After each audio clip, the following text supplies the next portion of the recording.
kuajiri watu wao. Sasa mimi nasema kwamba kama chama cha wananchi CUF kilichoko Tanzania hii tulichojaliwa na Mungu, tutakila wote kwa usawa. Hakuna mjanja mjanja. Kama ni ajira tutazileta, tutaajiri Watanzania wote wenye sifa. Hakuna atakayebaki nyuma, kwa sababu kuna shule nyingi za kata zimejengwa, kuna shule za msingi nyingi, kuna mahospitali mengi Magufuli amejenga, mpaka wakaanza na kuwa nasema akajenga mahospitali mengi hivyo hata wakwenda kufanya kazi huko wako wapi. Magufuli aliona akajenga hayo mahospitali mengi.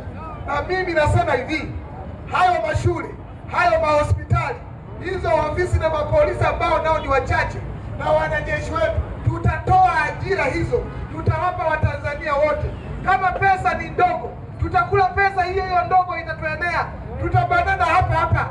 Hatuna nchi nyingine ya kwenda kutafutia pesa, tunayo Tanzania pekee. Mama yetu Tanzania ana uwezo wa kutulisha. Mungu hakufanya makosa kutuweka Tanzania na kutuwekea rasilimali zote alizotupatia. Kwa hiyo kama pesa Tanzania ni ndogo, itatutosha hiyo hiyo. Kama Tanzania pesa ni nyingi, itatutosha wote hiyo hiyo. Hakuna cha mjanja, hakuna cha nani.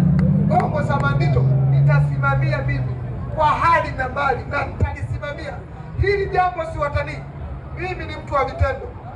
Nawaambia haya, nawaambia ya kweli kabisa. Naomba ndugu zangu, wazee wangu wale wenye miaka 60 na kuendelea, nataka niwaambie